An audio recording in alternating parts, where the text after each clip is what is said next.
Hi guys, welcome to the channel. In today's video, I'm going to show you how you can see who saved your TikTok. So before getting into this video, must subscribe to our YouTube channel and click on the bell icon.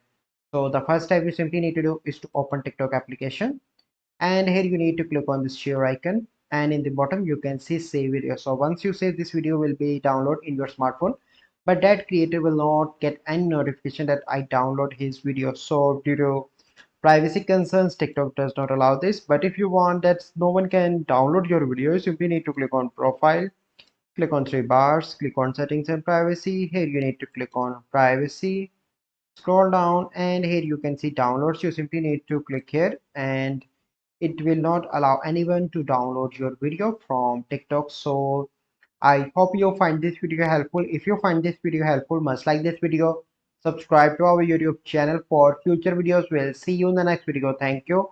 Have a good day.